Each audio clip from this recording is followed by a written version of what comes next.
Autoline Daily is brought to you by Bridgestone, passion for excellence. Dow Automotive Systems, improving durability and increasing design flexibility with Betamate structural adhesives at dowbetamate.com. And by Hyundai. Experience the 2011 Hyundai Sonata today at hyundaisonata.com. This is Autoline Daily for December 15, 2010, and now the news. Car sales in Europe are slowing down fast. Part of that is due to the debt crisis that continues to be a drag on the economy.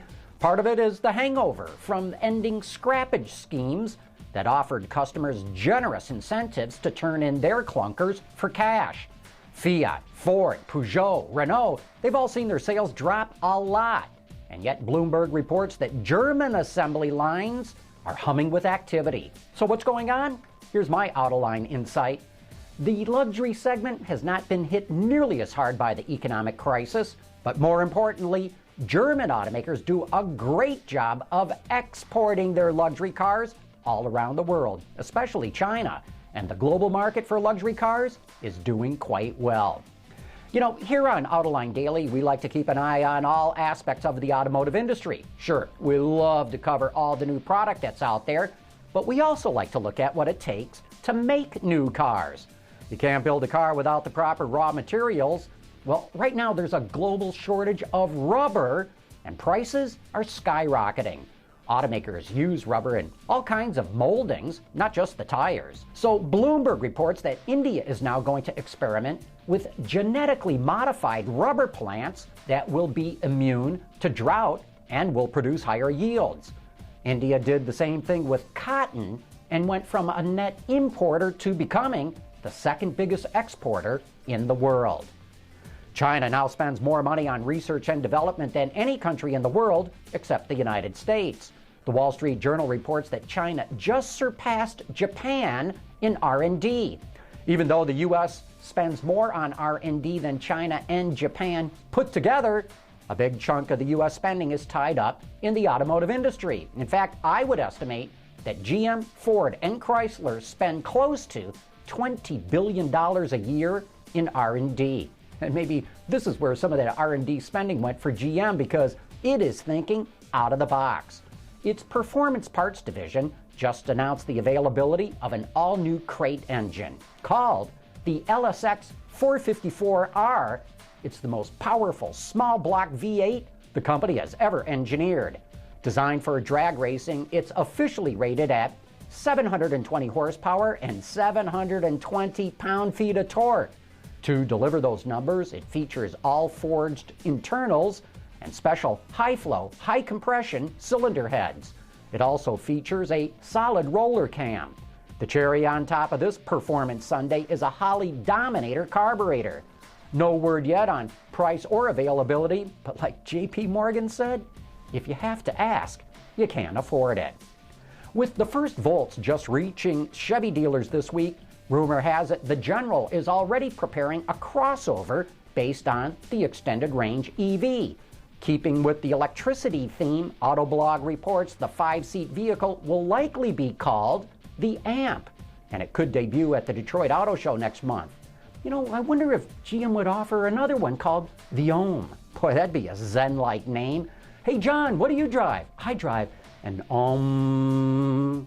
Of course, coming out with these kinds of cars will help spread out the cost of developing the Voltec drivetrain. Remember, the company already showed off a concept crossover called the Volt MPV5 at the Beijing Motor Show earlier this year. In other Volt news, GM offered up the second Volt off the assembly line for a charity auction benefiting the Detroit Public Schools. It sold for $225,000. In more green car news, Russian billionaire Mikhail Prokhorov is tackling a seemingly impossible task. According to the Journal, he's spending 150 million euros to develop a $10,000 gasoline-electric hybrid car. Nearly everything for it will be sourced in Russia. But 10 grand for a hybrid? I'll believe it when I see it. And speaking of hybrids, coming up next, we'll take a look at the newest hybrid from Lexus, the CT 200H.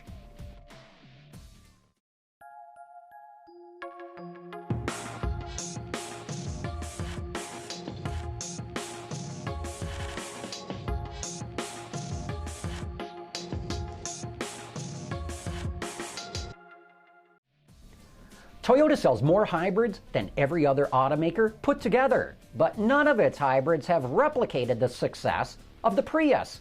Now the company is taking another run at the luxury segment with the Lexus CT 200H. Isaac Bouchard filed this report for Autoline Daily. Hey John, I'm here in the Big Easy to check out the next big thing in luxury, small. At least the European manufacturers think so.